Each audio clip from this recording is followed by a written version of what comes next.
안녕하십니까. 사회복지사 1급 시험 대비 사회복지조사론 단원별 문제풀이 제1회차 풀겠습니다. 마찬가지로 25문제에서 13문제를 먼저 풀고 12문제를 나중에 풀겠는데요.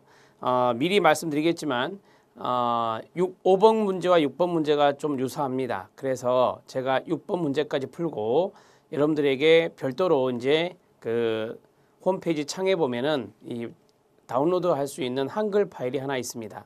거기에 문제가 한 문제 더 있는데요. 그게 6번 문제를 대체하는 문제라고 생각하시면 되겠습니다. 그래서 이번 시간에는 13문제가 아니라 14문제를 풀게 되겠습니다.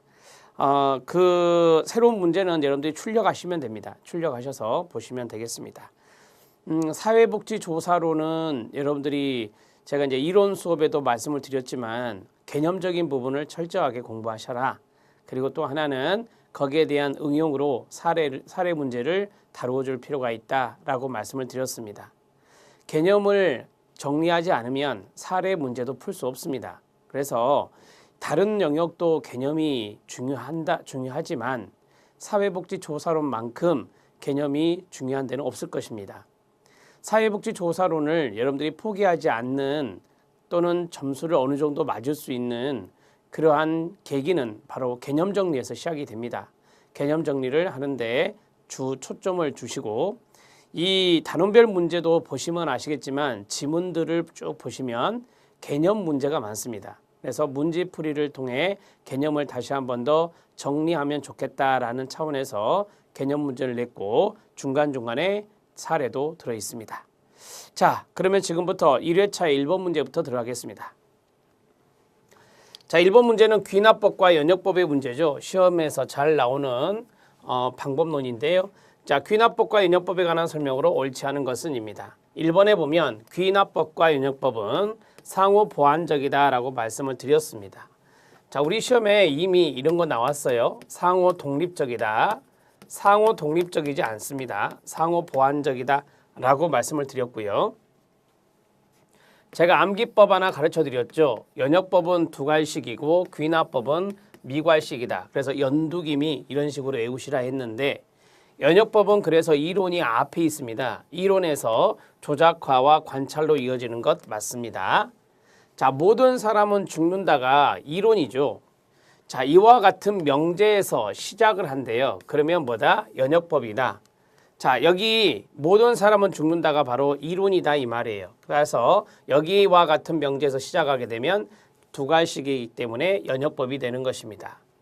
자, 연역법은 개별 사례 관찰에서 출발하는 게 아니라 귀납법이 그렇게 출발하죠. 귀납법이 개별 사례 관찰에서 출발하는 것입니다. 자, 많은 사람들을 열거하면서 누구도 죽었다, 누구도 죽었다, 누구도 죽었다. 자, 그리고 나서 모든 인간은 죽는다. 모든 사람은 죽는다. 이렇게 끝내는 게 바로 귀납법이에요. 따라서 개별 사례의 관찰에서 출발을 하는 것은 바로 귀납법이라고 봐야 됩니다.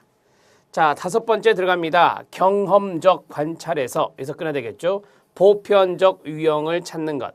보편적 유형이 뭐겠어요? 이론이 되겠죠.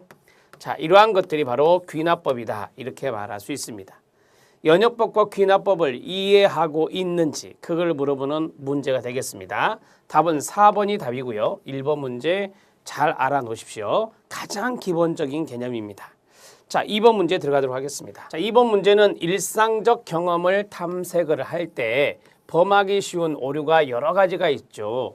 거기에 대해서 옳지 않은 것은입니다.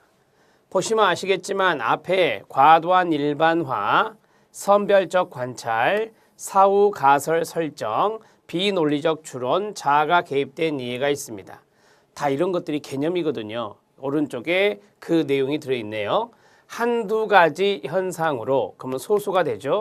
한두 가지 현상으로 무리한 결론을 도출하는 게 과도한 일반화, 과잉 일반화 맞습니까? 네. 현상을 관찰하는 데 있어 한두 가지 요소를 가로 선택적으로 관찰을 한다. 말 그대로 선별적 관찰입니다. 맞습니까? 네, 맞습니다. 잘못하고 있는 거죠, 다. 자, 사후 가설 설정. 이 개념은 좀 알아놓으셔라 라고 했는데요. 가설을 검증해서 결론에 도달하는 것이 원칙입니다. 그런데 그 순서를 밟지 않았대요. 밟지 않고 역으로 나타날 수 있는 자신의 추론에 맞추어서 가설을 설정했다라고 했습니다. 그래서 이것을 사후가설이라고 하는 것입니다. 나중에 가설을 설정했다 그래서요. 그래서 이걸 또 서국가설이라고도 하죠. 서국가설 설정, 사후가설 설정의 개념입니다. 맞습니다. 자, 이제 4번 지문 들어갑니다. 4번 지문은 비논리적 추론입니다. 말 그대로 논리적인 추론을 안 하는 것이죠. 상당히 비논리적인 결론, 추론에 도달하는 것인데요. 현상을 정확하지 않게 그 뭐죠? 부, 정, 확이라고 하고요. 관찰했을 때의 오류다. 그러면 부정확한 관찰이 되는 겁니다. 지금 여기 오른쪽에 있는 것은 부정확한 관찰의 개념이에요. 비논리적인 추론이 아니라. 자, 4번 지문 탈락. 5번 자아가 개입된 이해입니다. 별표. 이것도 제가 중요하다 그랬어요. 알아놓으실 필요가 있다. 평가 결과가 나왔는데요. 연구자 자신의 명예나 체면 등에 손상이 되어 자신의 감정이나 가치관에 이해가 개입되어서 그것을 뭐하지 않는다? 인정하지 않으려고 하는 경우, 이것을 우리가 연구자의 자아가 개입된 이해다라고 하는 것입니다. 자, 여기 안에 다 있네요. 가치관에 이해가 개입되어, 감정에 이해가 개입되어, 명예, 체면, 손상 이런 거. 그리고 그 연구자가 그 결과를 인정하지 않으려고 합니다. 이것도 오류입니다. 자아가 개입된 이해라고 합니다. 맞습니다. 답을 해결했습니다. 4번이 답이 됩니다. 일상적 경험을 탐색할 때 범하기 쉬운 오류도 사례 문제로 충분히 나올 수 있습니다. 3번 문제가 바로 그런 문제인데요.